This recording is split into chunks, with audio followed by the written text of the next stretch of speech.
Welcome back, YouTube. After 10,000 years, I have returned for the next part of this What If. Mostly because I finally was able to write the next part to stay ahead. Apologies for the wait. Sometimes I want to make sure things are how I envisioned them. Before we begin, thank you all for all of you listeners who have reached this far. It means the world to me. And for those of you new to the channel, if you made it this far into the series, why not subscribe? You clearly like the story, so why not follow along as I post here in an archive of our own or fanfiction.net. Enough dilly-dallying. Let's get to the next part of Helluva Knight. Why am I not surprised? Just another thing to add to the pile, Naruto muttered, sitting up on his bed while rubbing his temple. You are taking this rather well. I thought you would be more upset, Lucifer nervously laughed. It's annoying, but I'm not gonna worry about Satan's petty vendetta against me. The moment he makes a move, I'll remind him just who I am. I have more pressing issues to deal with. Naruto let out an exhausted sigh while leaning back. That is more important than Satan trying to strip you of your power. Seriously? He may have lost the vote because of Asmodeus, Leviathan, and I were against it, but he will try something, Beelzebub questioned with a raised brow before scoffing. I know what he's about. Satan continuing his vendetta against me is old news. It's troublesome, as an old friend would say. I will deal with him in due time, but I have more pressing matters to focus on. The Almighty has called me, and it feels so wrong. Naruto snorted before scowling, thinking about what had happened.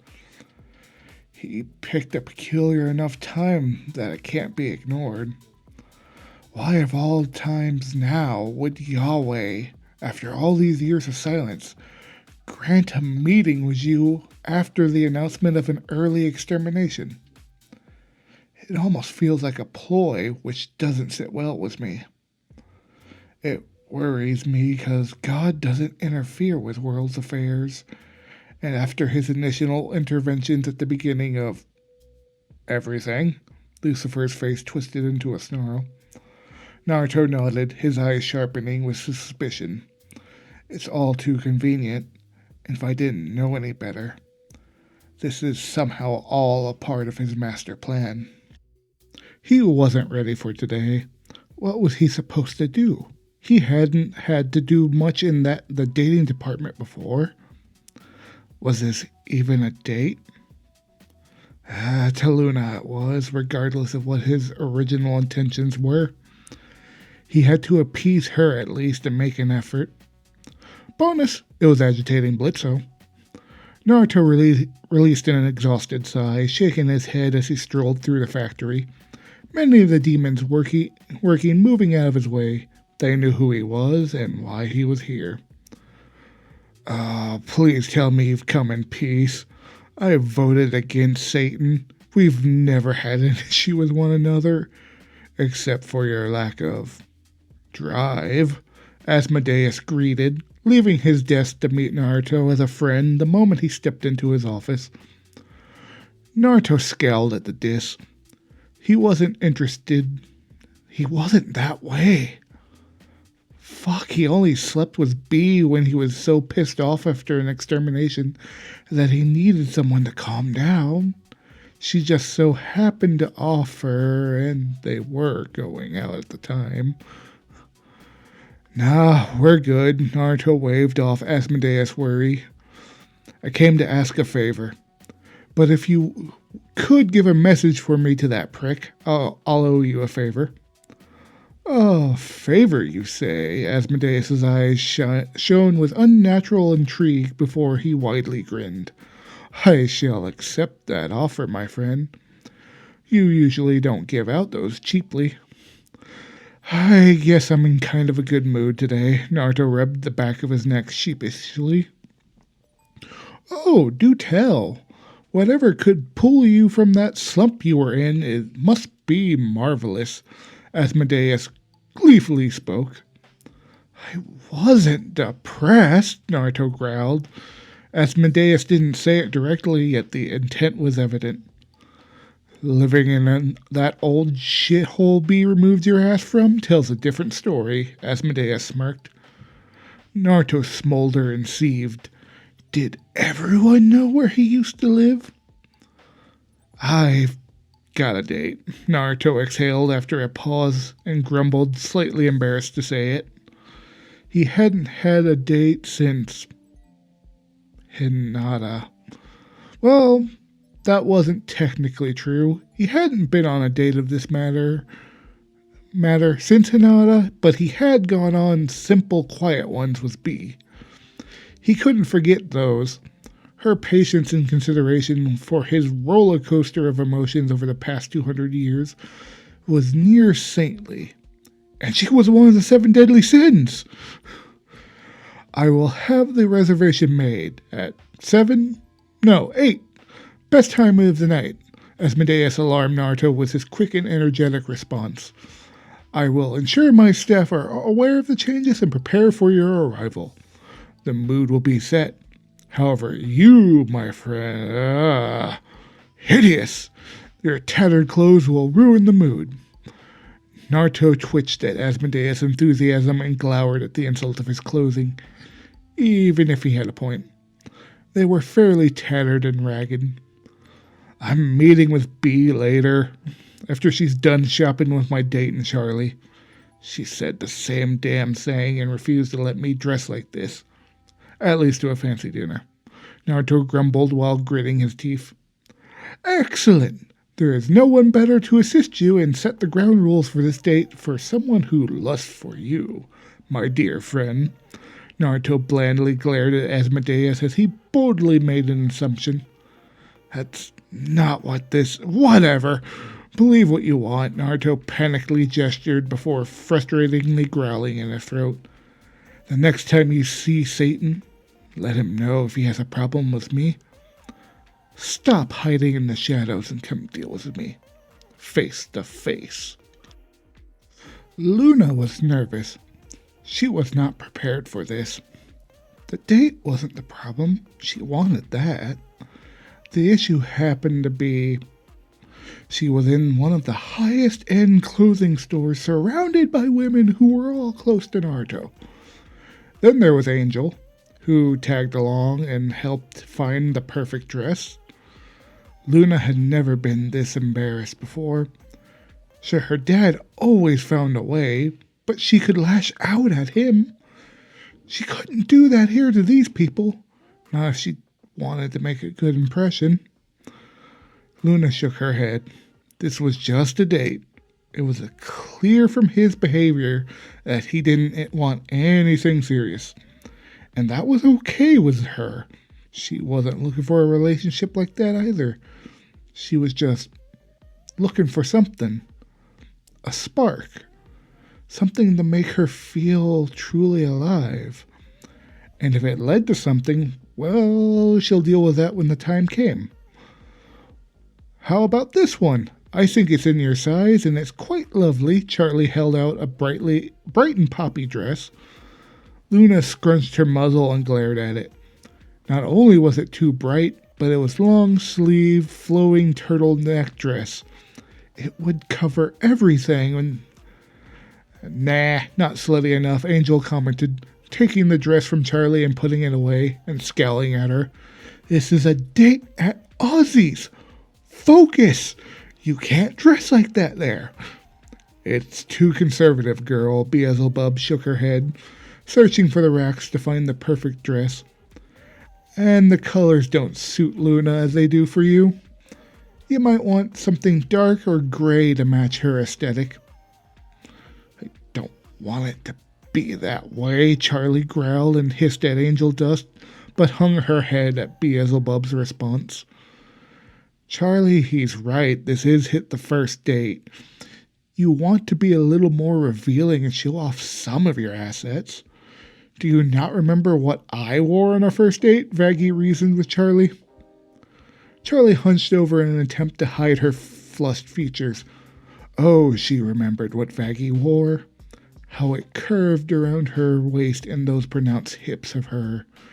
Scandalous. And it was a lovely dress. But that isn't a bad thing. We need a conservative opinion if we're going to catch his eye, Beelzebub added with a hum, stopping in the rack, turning and measuring Loona with her eyes. It's only a date, Loona simply growled. It felt almost as if they were trying to set them up together. Maybe to you it is, B said, pulling out a black sleeveless dress, holding it up before Loona and continuing to measure by eye. What does that mean? I'm not looking for anything serious. And I don't think he is either, Loona hissed and squinted. He never really has. And that's the problem. He's fighting a hell of a battle. No. A war without having anyone to support him. B glowered with Charlie recoiling. Loona scowled. What did that mean? Fighting a war without support? She wished they would just come out and say what they meant. She knew he was lonely. That was obvious by how he lived. Couldn't they just say that? What do you think? She'll need to try it on, but this looks perfect. Beelzebub glanced down at Loona again before handing the dress to Angel for his opinion. Oh, it's almost perfect. Just let me make a few modifications. Angel enthusiastically responded before pulling out a pair of scissors and beginning to clip the jagged hems. And as soon as he was finished, Angel promptly pushed it towards Loona. Here, try it on. Let us see. Loona tilted her head, gazing at the dress, scrutinizing it with her gaze. This dress. Fine, Loona rolled her eyes, walking over and entering the changing room. It looked like it fit her style. It looked like it was going to be tight on her hips, stopping at the thighs. It didn't have sleeves, and it was strapless, and would hug her chest, and the cuts Angels made. The dress was almost a perfect representation of who she was. How the fuck did they figure that out? Oh, that's... Wow, Charlie blinked, shocked as Loona exited the changing room. Hell yeah, she looks great. She looks ready for a shoot, Angel menacing laughed before grunting in agony after an elbow to his ribs. You look good, Vaggie smiled after she gave a warning glance towards Angel. Charlie wasn't so kind and continued to give him a withering gaze that made him feel uncomfortable. Almost perfect. Here, this should pull the look together. Beelzebub handed a pair of thigh-high stockings and black sleeves with a devious smile. And if it does, well, tonight will go perfectly. Fuck, he really did it. He got reservations at Ozzy's. Blitz shouldn't have been surprised. Naruto had connections with several of the deadly sins. A little too many than he would like. He swore if he had to deal with Mammon again, after having worked for the bastard. Skulking around, I never thought you would sink so low to seek death. Dear Blitzo. Blitz froze before snarling at the fact that the person purposely pronounced the O. That voice. Fizz? The fuck are you doing here? Blitz turned to face Fizzaroli, shocked at seeing him. That's the first thing you say? We haven't seen each other in years. Besides you destroying my doll a while back. Fizzaroli playfully poked his brother and grinned. And I just happen to be part owner of this factory. Why do you think there are so many exotic toys? It's a sex factory? Of course there's gonna be exotic... Oh, wait, hold the fuck on. Part owner. I thought you were still working with Mammon. Blitz retorted before raising his eyebrow in suspicion. I still am, unfortunately, Fizzaroli muttered before his eyes slitted. Why are you in my boyfriend's factory, sneaking around and keeping eyes on the embodiment of death? Are you trying to get killed, my dear friend?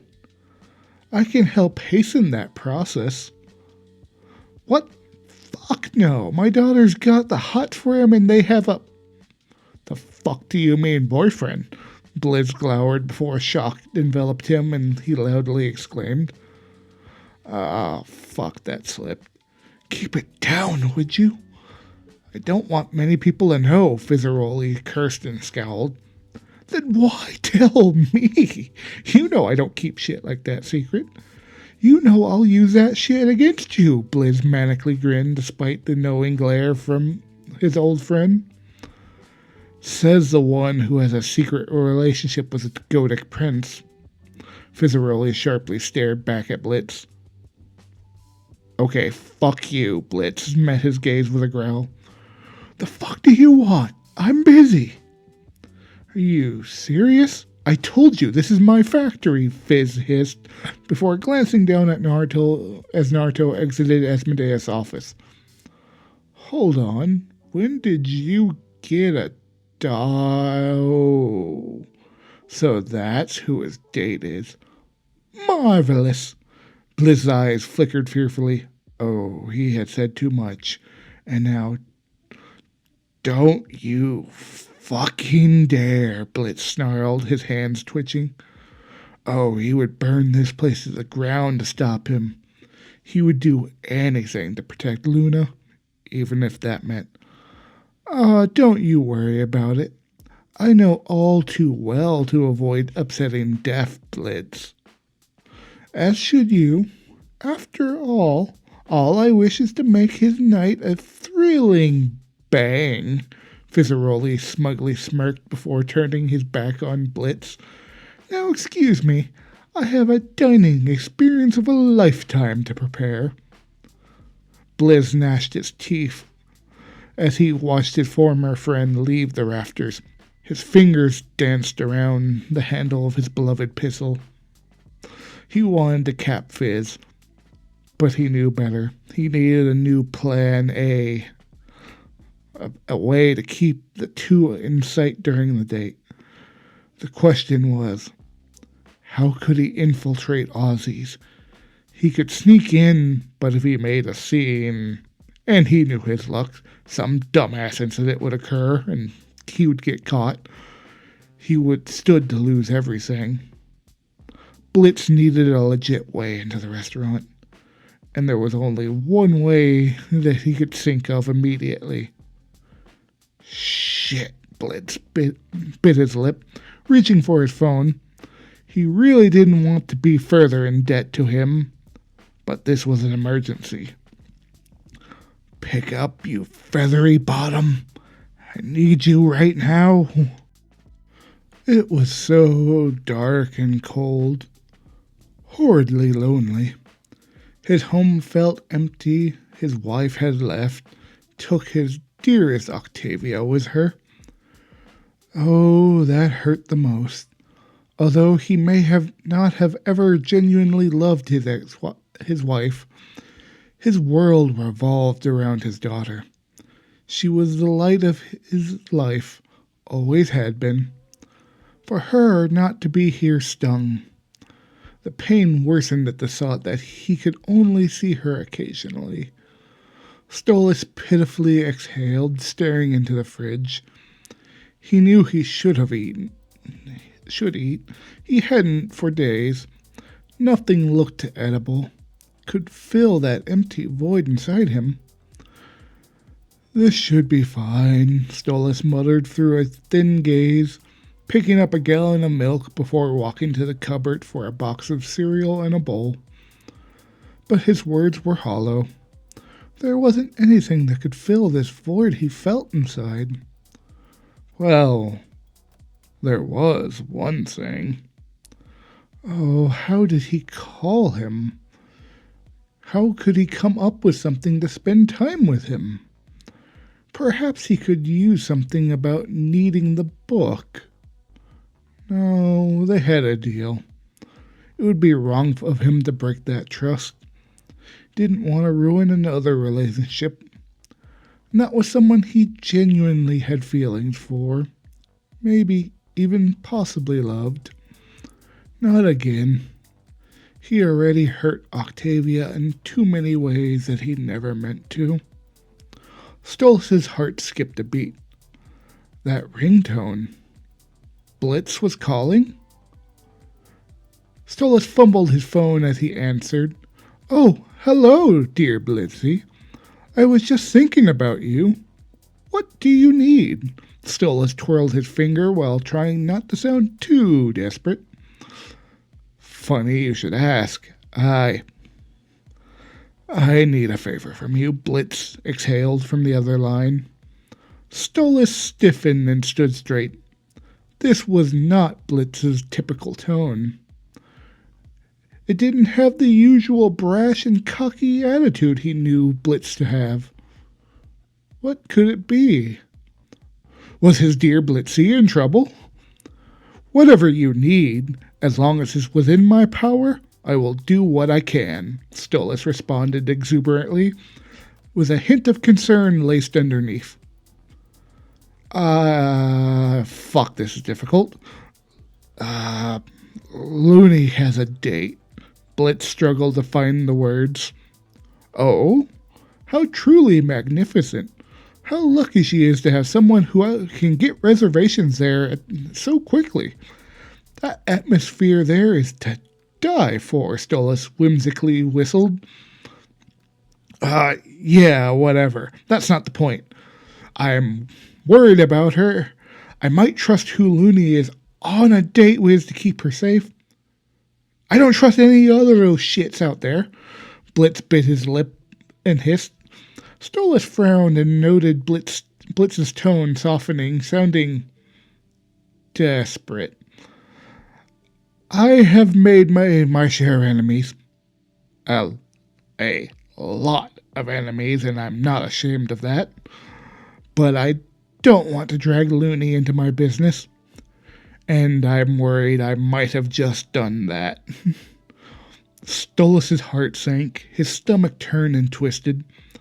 He understood that grief, that pain. It was what was swallowing him whole. And to hear his dear Blitzy was suffering through the same agony. No, that wouldn't do.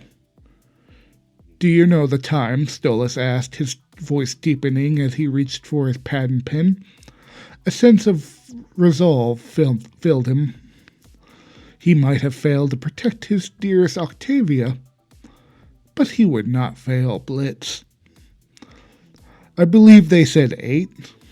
Everything's a bit hazy after my run-in with an old friend, Blitz answered, Stolas hearing his grimace through the line. The reservations will be made for our lovely date. Stolas began to scribble notes on the pad. I'll have everything prepared.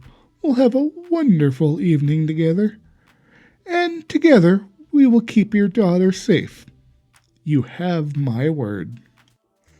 And cut. I do hope you enjoyed. Do me a favor, and if you liked this story, click on that subscribe button. And if you liked it, don't forget to comment. Comments are the lifeblood of stories like these, and each one is like a fuel that keeps the fire going. There may or may not be a video on your screen of other stories I've done if you're interested. Until the next time, my friends, stay safe out there. Have a wonderful day. Peace.